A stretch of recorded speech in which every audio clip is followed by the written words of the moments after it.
on, Rangers! Come on, Rangers! Missed the whole game. Sulaiman's 15 yards in front of me.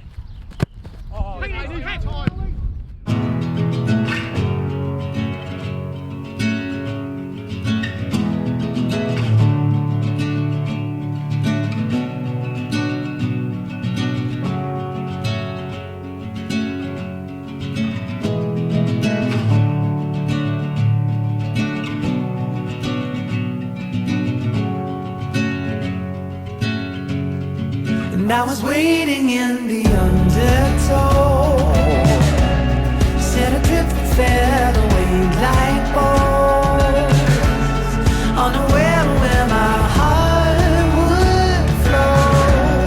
I was waiting in the undertow, and I was dreaming of a love I loved. I fell asleep within an autumn flow.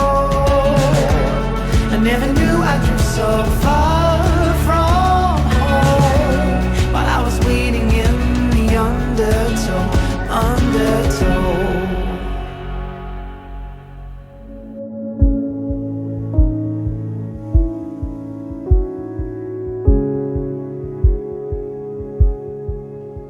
Less than 24 hours after confirming their relegation, Dorking Wanderers head north to Manchester to face Rochdale.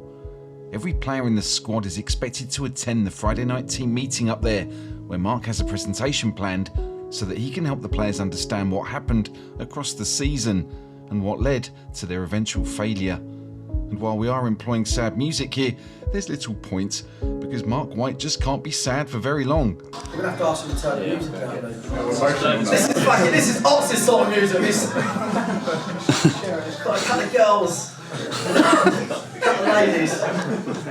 That. Look, lads, only at Dorking Wanderers would we be, having a laugh and joke off the back of our biggest underachievement in 25 years. That's the bottom line. But we're not going to change the culture. We're not going to change the culture of the club because of challenges. That wouldn't be right. Pre-season's on me, 100% on me. Injury case management. Case management has been somewhere between really poor and appalling. We didn't utilise the loan market when we should have done. That's the biggest challenge by a mile. This is quite an incredible stat to win one game all season from being behind. We can hopefully look back at today. Those that told me I want to be fucking part of this phenomenal success story. I want to be part of the chapter where we bounce back. Yeah, and we can look back at today potentially as being a starting point for that. Yeah, okay.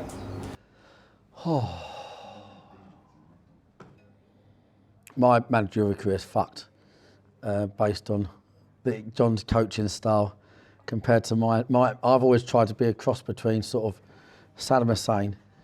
Well, to be fair, he ruled a whole country. Adolf Hitler and Dave Brent, as a conglomerate.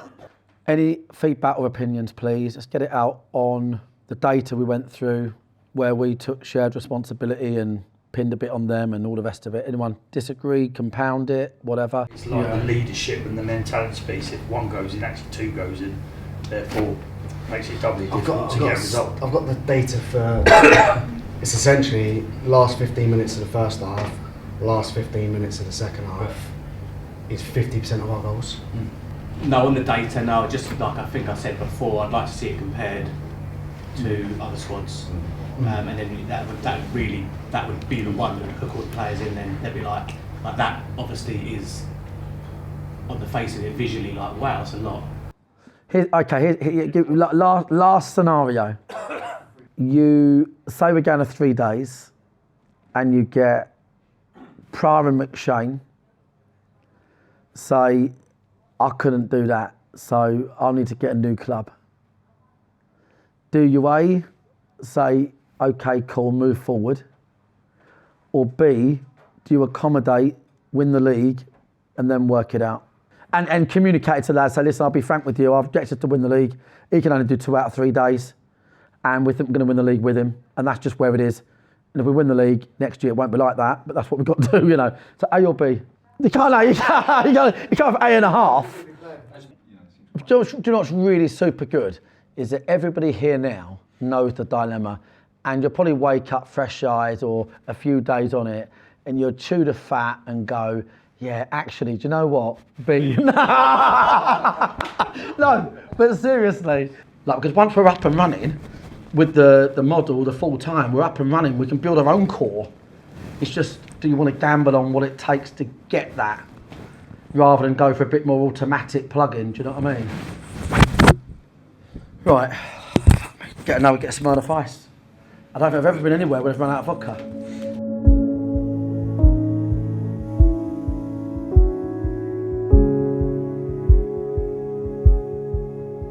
We're getting the downbeat minor key music going again here, because despite Marc's best efforts to change the tone, we're still aiming for pathos and melancholy. For Dorking are about to play their last away game in the National League. The club that started in the Park Leagues just 24 years ago, when they could but dream of performing inside the likes of the Spotland Stadium, now feel like they belong at this level, and yet they don't know for certain when they will be back. Well, Marc certainly thinks it'll be August 2025. We'll have to get into that next season. For now, Dorking are playing for pride. Despite the Wildston debacle occurring just a day and a half earlier, they will need to push through barriers of pain and fatigue to compete with one of the league's most attractive ball-playing sides. Right, listen, yeah? Listen, I'm going to give you loads of reasons why today is really important, yeah? Okay? So, A, we've got lots of travelling fans coming up the country who absolutely die hard the club. And they would fucking love it if you show them how good you are, that you can, despite anything, get a Rochdale away from home and get a win. Our fans really want us to be good and to be brilliant and to beat people, and they love it and they get excited about it, and it, you know, it makes them fucking follow us even more. The thousands of people that love the club that I know you read about and see, they want you to get a Rochdale and get an away win, okay? They want you to show class and spirit, and they want you to show them why next year you'll be league champions. They want to see it now. They want to see you now. There's a whole load of reasons, yeah? And then the biggest one of all is us making sure that we prove to ourselves how good we are, yeah? How we deal with situations in the moment, in the scenario, when we're under pressure, how do we think, what do we do, yeah? But also just show everybody, you know, if we go down, then this is a team that can finish the season beating Rochdale, beating Hartlepool. And, you know, it's going to be a big deal for anyone in that league next year that thinks they don't get anywhere near us, okay? All right, boys? So we must put in a cracker today and show the consummate class, all right? Good? It's been like a fucking second coming. About midday on the Friday, after the sort of relegation confirmation on the Thursday night, I was in a really good spot. And it's almost like when you look at one of them puzzles and you can't work it out, and then it all starts, and all of a sudden you start seeing the real picture. And the real picture was really bad player management that costed us this 240 odd games whereby people weren't available, and then just accepting one too many bad eggs. People have asked me for years, how the fuck do you do it? And I always gave them the answers, and then I fall foul of my own rules. Because people used to say, if you're in Marc White's changing room and your head's not in the right place, you'll be gone in 2 minutes. But this year they weren't gone in 2 minutes. With the new chief exec, the world is bright. Lots of work to do. We've got to make the finances work, lower league, not easy. But we have got, thanks to the people that have watched this, we've got incredible support, win, lose or draw.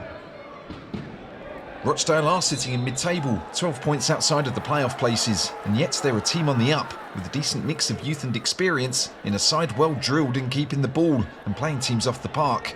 And given that they've not played for a full week, they're going to be considerably fresher than Marc's players. When the Rochdale keeper has the ball, the defence and the central midfield are splitting to open things up for the goalkeeper to ping the ball straight into the striker's feet. He's coming short, all the wingers are running in behind. I just got Baz Fuller to text me that he mentioned that this morning and said I should put that in. Keep it, how you go, Bob? Under manager Jimmy McNulty, Rochdale have developed a patient approach with playing patterns that Marc might find inspiring. For McNulty knows that the game is the game. Come on, as if I was going to let that name slide.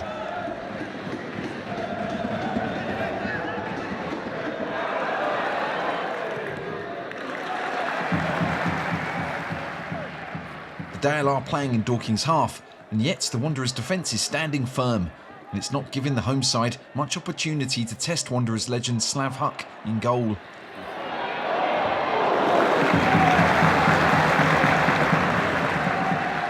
This is turning into a game of playing patterns chess, and the pawns, well, they get capped quick and they be out the game early. I will stop shoehorning those references in. Wingers! Ow, front up, mate. Drive! Too slow. Speed then!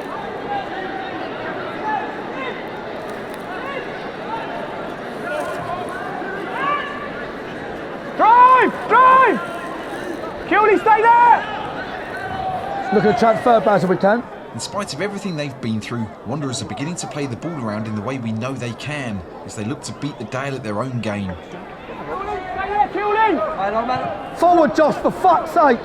Jimmy, get out here! Isaac, make sure we're locked up! Jimmy, wide!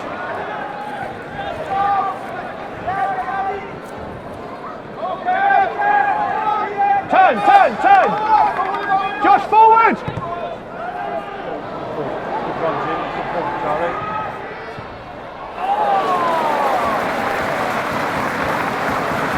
Fucking save that! Nice! Great football! Hey, patience! A flowing move eventually gives Alfie Rutherford a chance, and the young striker gets across the defender to turn the ball goalwards, only to find the hand of Jacob Chapman reaching out to break his already problematic heart. Even with the season basically done, there's no way Marc's letting the officials have a quiet life. It's a in the back, come on! Don't shut full! Fuck me, it's a foul! It's a fucking foul! What, mate? You don't know what you're doing. You have no idea, mate. That fourth watches the show and we really quite like him. We're hoping that Marc's nice to him. No, you need to... Did you tell him? Did you tell him it's a foul? Okay, thank you. All right, well, I'm apologising. Oh, thank God for that. You can if you want, I don't care. But I apologise for screaming. All the way back at Mousehold, we saw Bob hit a cracking goal and we've been waiting all season for him to do it again.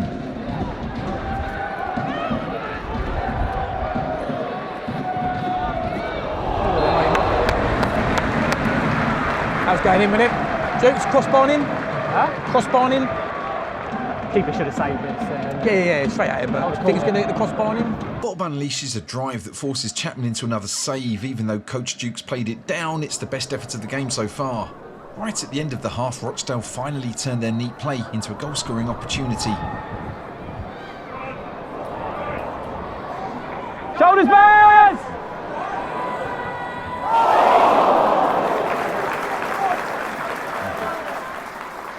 To be fair, you've been quite composed on the ball. I'm quite fine. It's quite a good away performance. It's tidy. I think if I could improve anything, it'd be, can we be a yard nearer in midfield when they're just doing them little sets? At times it's been a bit like set, we're there a bit late, sets his mate, we're there a bit late. It's just been like we're just a yard late. And what I'd like to do is just tighten up a bit and try and win a few turnovers in midfield. Right, that's what I want. Perhaps buoyed by a surprisingly relaxed half-time team talk and somehow defying their fatigue, Dorking take control of the ball early in the second half. Tones out! Tones out! Run him behind, Bob. Need him behind. Baz is free! Baz is free!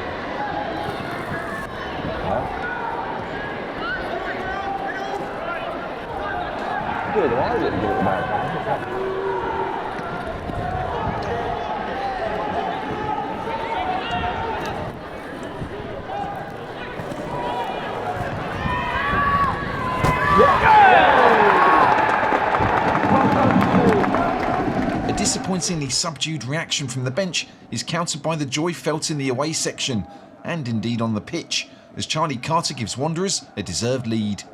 Jimmy Mewett does extremely well down the right side before crossing for Alfie, whose shot is blocked, and that allows Charlie Carter to feel a frisson of pain as he strikes the ball into the bottom corner. Tight. Dorking are looking very good now. Aaron Cool dominates the midfield and gives Tom Blair a chance to deliver the ball at the far post for Jimmy Mewett.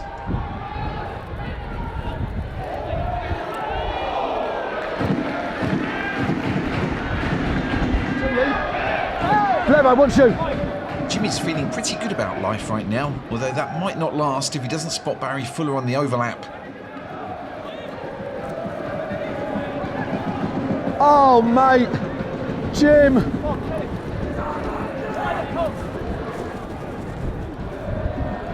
Fucking Jimmy, mate. Jimmy.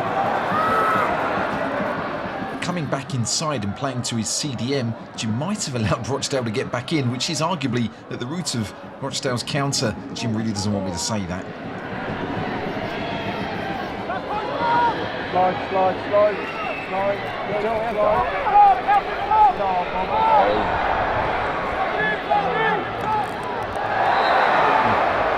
Jimmy! Tell Jimmy, fucking go backwards! Jimmy! Forward! Play forward! Fucking 7-8 great passes to come back to your holding mid.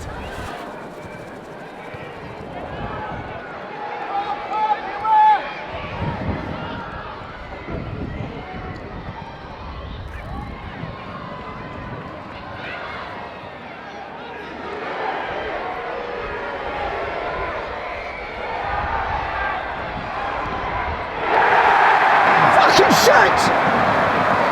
Fucking shit! Fuck off! Shit!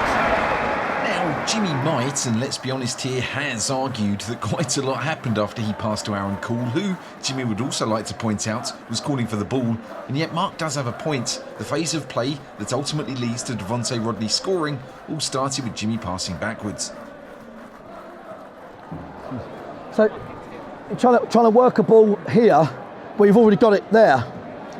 You know what I'm saying? It would be entirely understandable if Wanderers dropped off here, but they don't. In fact, they seem even more determined to win the game now.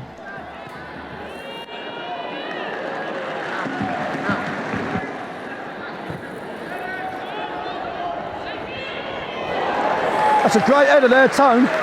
Great header, good save. He's made a few good saves, okay. We're really big fans of Bobby Joe Taylor, whose tactical nous is remarkably strong. However, he's not quite so good at maths. I just heard him say they've gone 3-1, 3-1. I swear to God, Hendo just said to players, promise you. That's not enough players.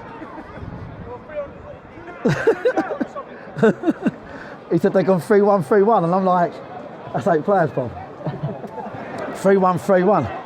How many players is that? So if you look like got the ump, could you come off? Don't get the ump. 3-1, 3-1. That's an interesting one. And Bob, no, when I said Bob that, I don't know, like, he literally went like on his fingers. We know Jimmy is going to be annoyed that we haven't sided with him on the Rochdale goal thing, so here he is saving the day. And here's Slav Huck being the incredible Huck. All Mark has ever wanted from Tom Blair is crosses, shots, and for Tom to not lose his temper. But as Meatloaf once erroneously sang, 2 out of 3 ain't bad.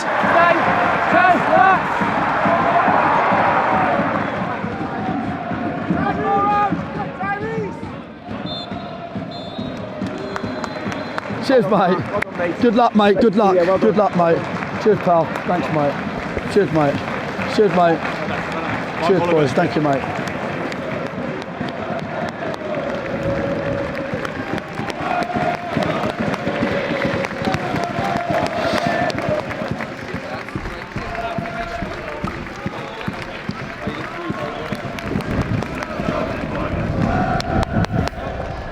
I'll give the home time.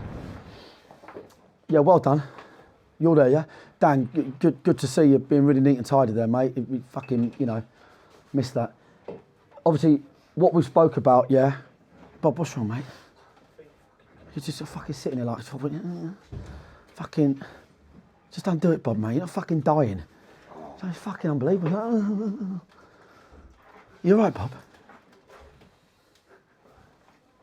I've never seen anything like it. You're not in the fucking Gaza Strip, Bob. You're in fucking Rochdale playing football. Just want to critique that just a little bit, yeah? I thought it was a really good performance. Their keeper pulls off 4 really good saves in that game. And then Slav came to the rescue. That's what he does. Slav, well done, mate. That's what he does, Slav. He saves goals and his positioning is brilliant. He makes it look easy. If we're gonna be what we want to be, yeah? If we're gonna be what we want to be, you listen, Jim. I'll come to you in a minute, don't worry. Right? If we're going to be what we're going to be, I think Tony said in the meeting about being tough with each other at training. It's not hard enough, but we have got to be tough with each other tactically. There's loads of good things there, to be fair. Loads of good things. Yeah, Jim, I don't want to go for the goal because it does come from a bad decision. When we work it, we had 8-12 passes to work it into a high area. What we don't want to do really is go back to the holding mid if we can help it. That's all I'm saying. You want your players that, they're a little right winger, yeah. The one you marked, yeah. How many times he passed backwards in this game? No, he's direct. Right, he ain't fucking passing backwards, right? And that's your role on the pitch, You're that guy. You're good enough to do it. Because this is the beginning now of us, right? By the way, I thought you had a good game, Jim. Really good game, right? This is the beginning of us now, right? Okay, and this is where we've got to start being a bit tougher with how we want to play and the identity and all the rest of it, because that's what we were renowned for.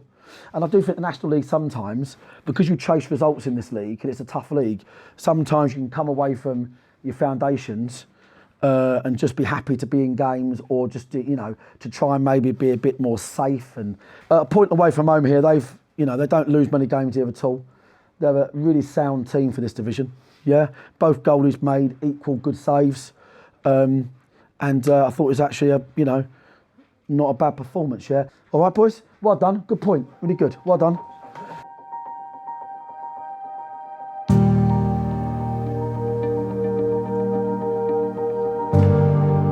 And so, we reach the final day of the season, a dead rubber of a match. And yet, there's more going on here than most games across the country. For a start, Hartlepool are in town, and that means fancy dress. This year's theme being the REM Everybody Hurts video, or perhaps the Blues Brothers, it's hard to tell. For Dorking, there's one last chance for Marc to give the supporters a show and give a hint as to what he expects to deliver next season. And for the players, the game provides one last chance to show the gaffer that they're worthy of a new contract. For not everybody will return after the summer, and for Jimmy Mewett in particular, there's an opportunity to show Marc that he can go forwards, and turning back inside to give the ball to Aaron Cool is not actually a habit of his. Perhaps free from the shackles of the relegation dogfight, Dorking opened the game with an onslaught, and it takes just 7 minutes for Charlie Carter to slot the ball past Pete Jameson in the Hartlepool goal.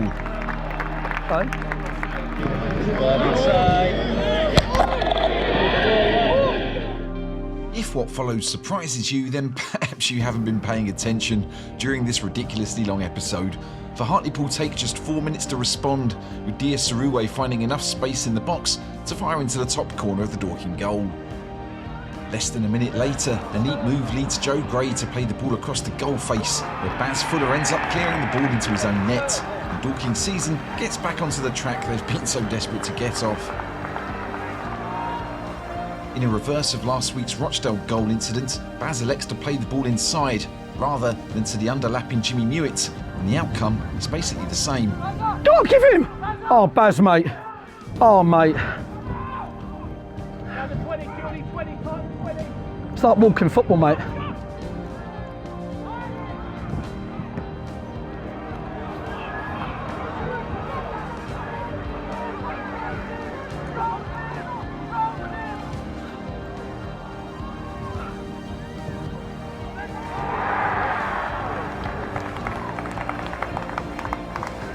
Counter ends up with Dia Saruwe, who once again finds the top corner, and Dorking's day gets exponentially worse. Well, fucking Baz just gives it Jimmy round the corner. Fucking wrong with you lot. You fuck me off, lads. You fuck me off, lads. Boys, how many more times have you got to go from being like this? We done it last week, didn't we? Where fucking Jimmy, last week, played back to, I think, was it Jimmy? Last week, gave it to Chilwell or something. Do you know the amount of times you lot are here and end up there? It's fucking phenomenal. If there's one man in need of redemption here, it is Jimmy Mewett, and the elusive winger knows it. There's nary a soul in the ground, including Jimmy, who could foresee what he's about to do next.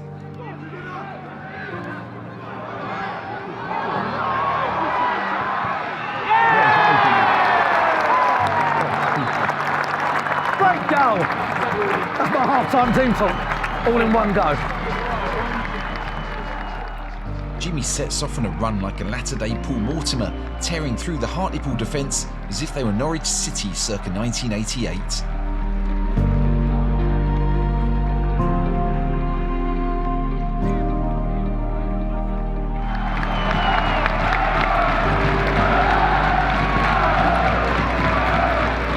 And yet, Hartlepool are nothing if not persistent, and on the hour mark, Joe Gray hammers yet another shot into the roof of the Dorking goal.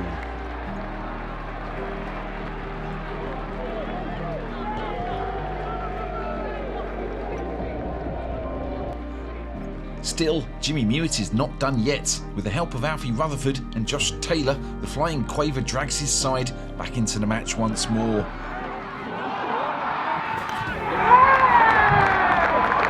Jimmy fucking turned up.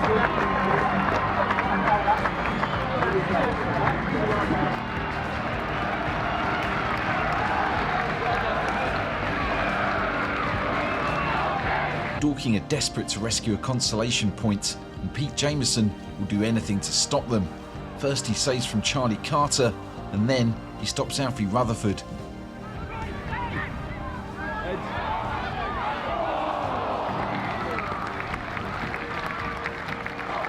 With minutes to go, Baz Fuller comes agonisingly close, so much so that he turns into Willem Dafoe in Platoon.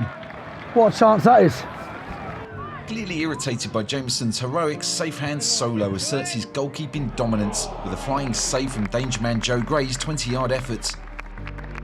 I think he catches that, Dino. I think he does. Jimmy is looking to end his arc by completing a late hat-trick, only that's not how the story has gone this season.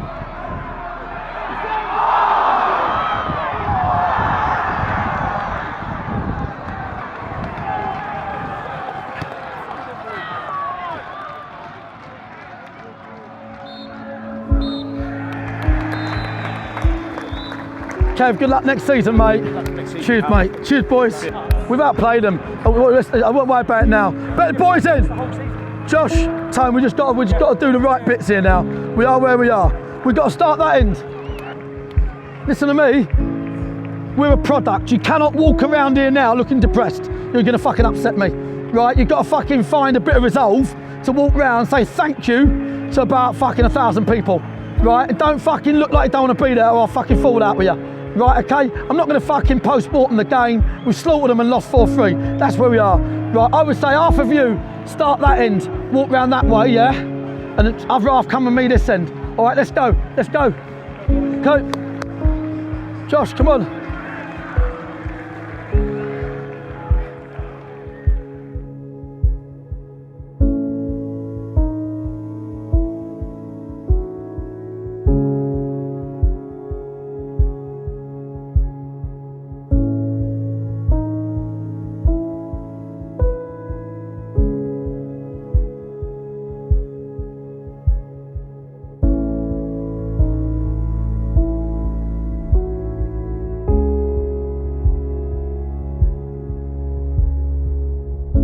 Hi everybody.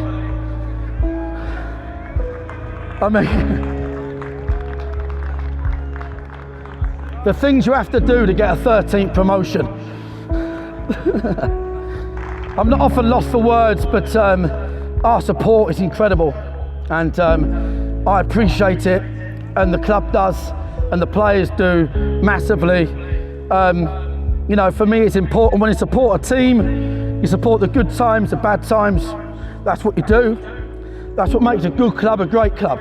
We're still a club that's, you know, on the up. And ultimately we are gutted. I am gutted. That is just how it is.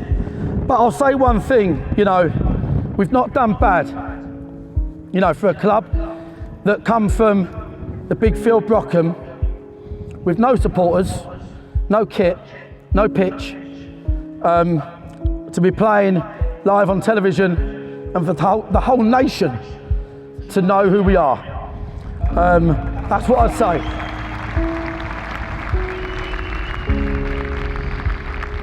We've still just arrived. We've still only just arrived. This is still just the beginning, I promise you. You know, all these clubs over the country say we're massive. They're not massive. Dorking Wanderers are massive. And they know we're massive. They know we're massive. Yeah. We're massive. All I say is, you know the drill. I know you know this. You know, don't write off the Wanderers. I guarantee you that. We'll be back bigger and better next season. And your support, continued support, is just so appreciated. And I'll try and have a vodka with every single one of you and then get airlifted to East Surrey Hospital. Every single day I wake up, I think that didn't happen, did it? Genuinely. If ever you're at Cobham Services at 4:30 in the morning, there's a good chance you'll see me. So I go there every day, I get a coffee, and when I wake up I think to myself, that didn't happen, did it? Because I can't believe it happened. I'm just being honest and transparent, right? But I promise you, now all those thoughts become about the next success and what we deliver. It won't be without challenges, right, okay? But we will be back 100%. Thank you very much.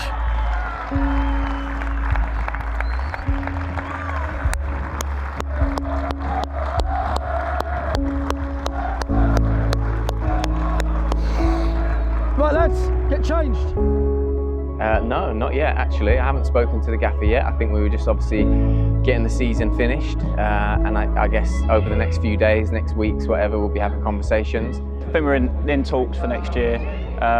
So they'll be going on within the next week or so, and we see where we go from there. But I try not to stress about anything, Rich. What will be, will be. Yeah, that's my motto in life.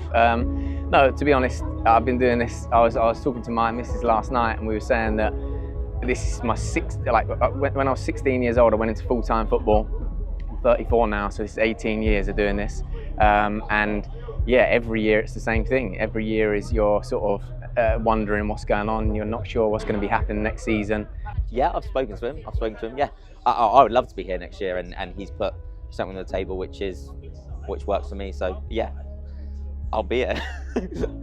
Well, unless he changes his mind now, but it's too late. The contract's been sent.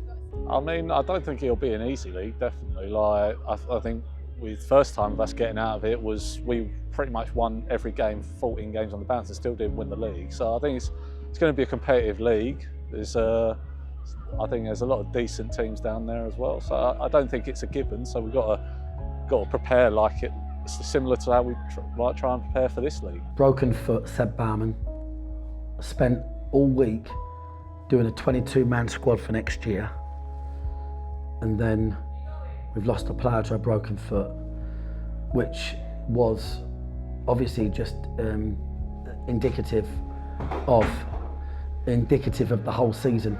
I got this sense of this a little bit earlier, but particularly after that result, I feel like you're stressed in a way that you haven't been over the last week. Is that a culmination of the last week? Nah, I don't know.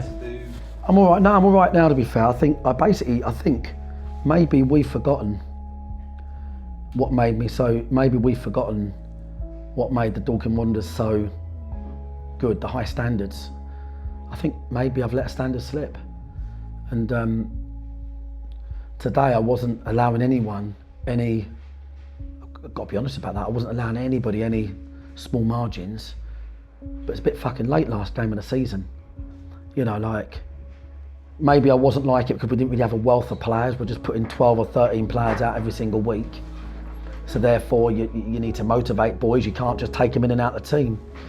But no, I'm actually all right, to be fair. I was in Marc White football manager character, and I'm comfortable in those shoes, and maybe I've not done enough of it, Rich. When you realise what you've got and you've asked for it to change and it ain't changing, you've then got to get to a point where you go, I need to now, actually deal with that proactively. That's what we've not done. It wasn't easy financially, but next season will be, I can tell you now, absolutely fucking ruthless.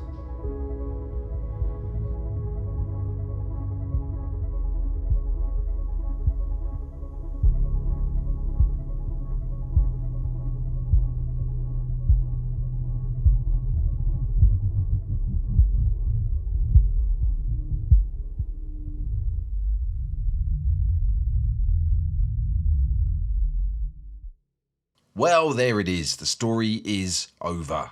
Or is it? Clearly not. We'll be back next season. In the meantime, we'll have some exclusive specials on our paid channels on memberships and Patreon. We'll have a Barks and Mark charity match, among other things. So check us out there.